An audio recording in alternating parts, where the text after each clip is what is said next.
Assalamualaikum warahmatullahi wabarakatuh.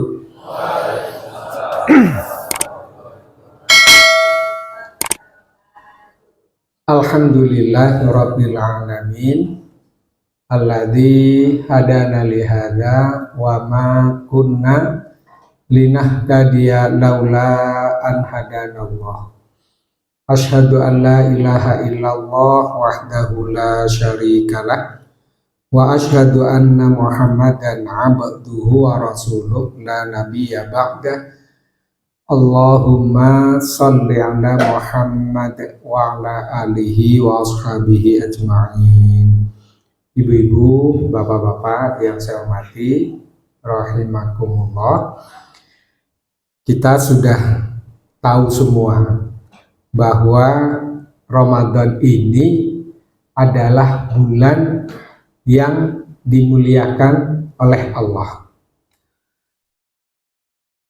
Karena dimuliakan oleh Allah, maka Allah pun memuliakan makhluknya termasuk manusia yang memanfaatkan bulan Ramadan itu.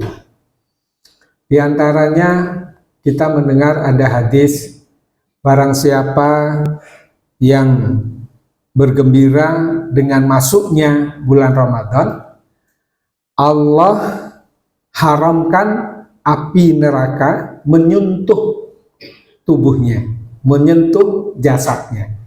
Dengan bergembira saja kita menyambut Ramadan itu, Allah sudah memberi ganjaran berupa Allah haramkan api neraka itu menyentuh tubuh kita.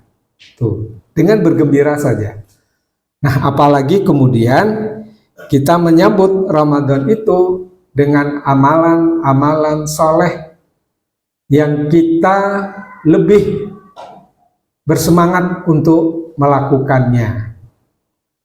Tetapi ibu bapak yang saya hormati rahimakumullah, ternyata ada saja orang yang merugi di bulan Ramadan ini. Ini evaluasi ya buat diri kita ini, hati-hati. Ada orang yang merugi, dia berada di bulan Ramadan. Saya tidak mengatakan yang rugi itu mesti orang kafir, enggak, itu sudah pasti. Tapi kita ini, yang muslim ini, sudah tahu masuk bulan Ramadan, sudah berpuasa juga, tapi kok dikatakan masih merugi. Apa yang merugi? Di antaranya, di dalam sebuah hadis dikatakan, rubba sho'imin. Banyak orang yang berpuasa itu, hadzuhu min siyamihi al-ju'u wal atash.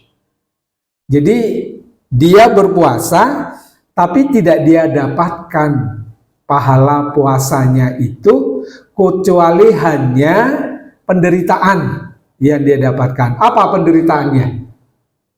Lapar, haus, lemes, ngantuk, itu yang dia dapatkan selama 1 bulan. Kok bisa? Nah ini, padahal kita sahur, dibangunkan sahur, bangun, makan.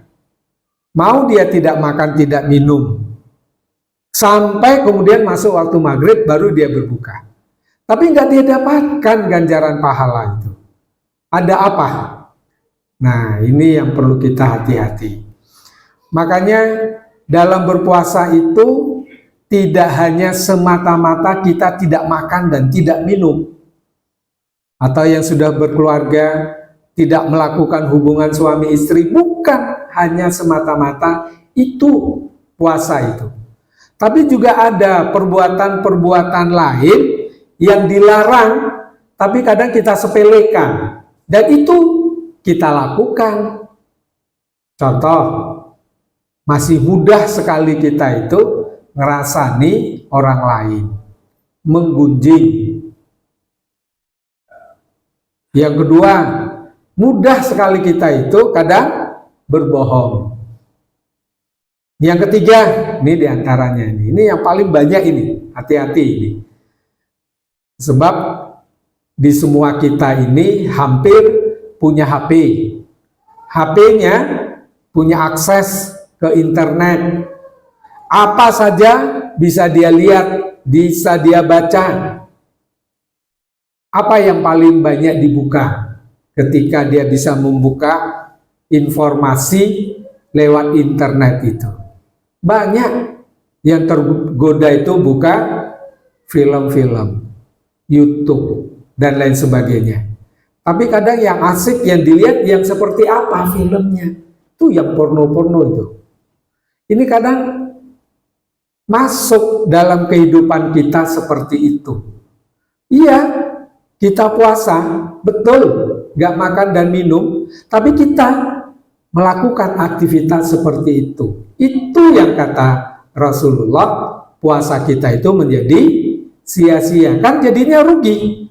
Sebulan loh kita puasa, terasa banget lapar hausnya itu normal itu. Lapar haus itu pasti kita rasakan, lemes, ngantuk. Tapi kok nggak dapat apa-apa? Nah ini yang perlu menjadi catatan kita. Kemudian yang kedua, ini juga banyak yang kadang kita lakukan, nggak sadar kita ini. Ikut sholat tarawih, iya. 4 rakaat pertama ikut, 4 rakaat kedua ikut. Nah, ketika imam, yuk kita melakukan witir, seret, 1, 2, 3, 4 orang keluar masjid. Loh, kok nggak ikut witir? Ah, nanti witirnya tengah malam. Alasannya begitu. Mungkin betul, iya. Dia ingin melakukan witir menjelang sahur. Betul. Apakah itu dapat pahala? Iya. Apakah sholat tarawih yang 8 rakaat dia kerjakan dapat pahala? Iya. Tapi termasuk orang yang rugi dia. Kenapa? Karena di dalam hadis Rasulullah mengatakan orang yang sholat tarawih mengikuti imam sampai selesai. Sampai selesai itu berarti sampai witir selesai. Maka ditulislah baginya pahala sholat semalam suntuk. Coba. Jadi tadi dia sholat 8 rakaat, ya 8 rakaat itu yang dia dapat pahala. Witir, ya witir itu yang dapat pahala. Tapi yang bersama imam, dia seolah-olah sholat semalam suntuk. Coba, berapa rakaat itu? Semalam suntuk itu kalau kita sholat mulai dari habis isya sampai menjelang subuh. Itu yang dikatakan merugi. Gara-gara apa?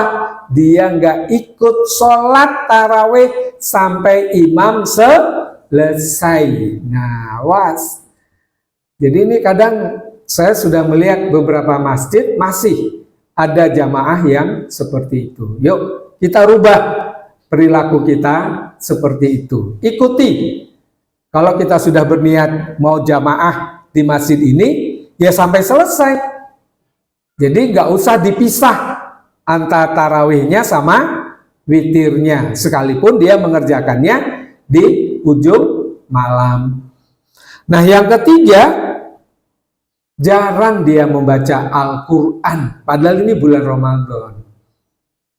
Jadi dalam sebuah hadis Rasulullah mengatakan barang siapa yang membaca 1 huruf dari Al-Quran, maka baginya 1 kebaikan, dan 1 kebaikan itu dilipat gandakan dengan 10 pahala. Aku tidak mengatakan, kata Rasulullah, alif lam mim itu 1 huruf, akan tetapi alif 1 huruf, lam 1 huruf, mim 1 huruf. Jadi hanya membaca alif lam mim aja sudah berapa huruf itu? 3 dikalikan 10. Berapa pahala yang didapatkan? 30. Coba. Apalagi kalau kita memulai membaca Al-Quran dengan surat Al-Fatihah. Bismillahirrahmanirrahim. Berapa huruf? Bismi, ba, sin, mim. Allahi, alif, lam, lam, ha. Ar-Rahmani, alif lam ra ha mim nun. Ar-Rahimi, alif lam ra ha ya mim. Berapa huruf? 19. Kalikan 10. 190 kita dapat ganjaran. Baru Al-Fatihah. Apalagi kemudian kita bertekad untuk membaca di 1 juz 1 malam. Tapi kan kita nggak baca karena kelompok, jadi giliran dapat. Kata Rasulullah, orang yang membaca Al-Quran sama orang yang mau mendengar orang membaca Al-Quran itu ganjarannya sama. Tuh.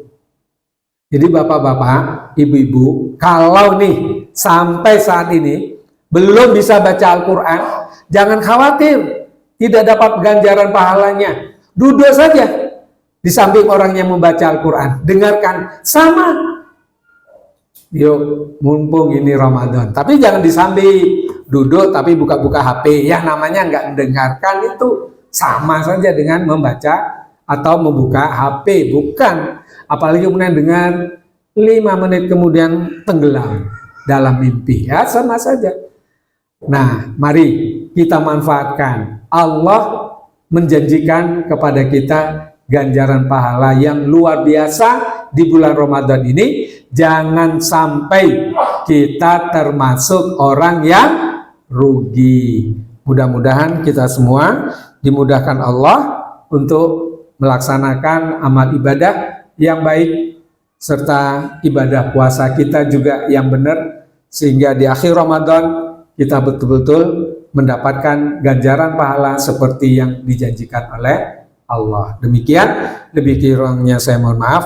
Bila taufik wal hidayah. Assalamualaikum warahmatullahi wabarakatuh.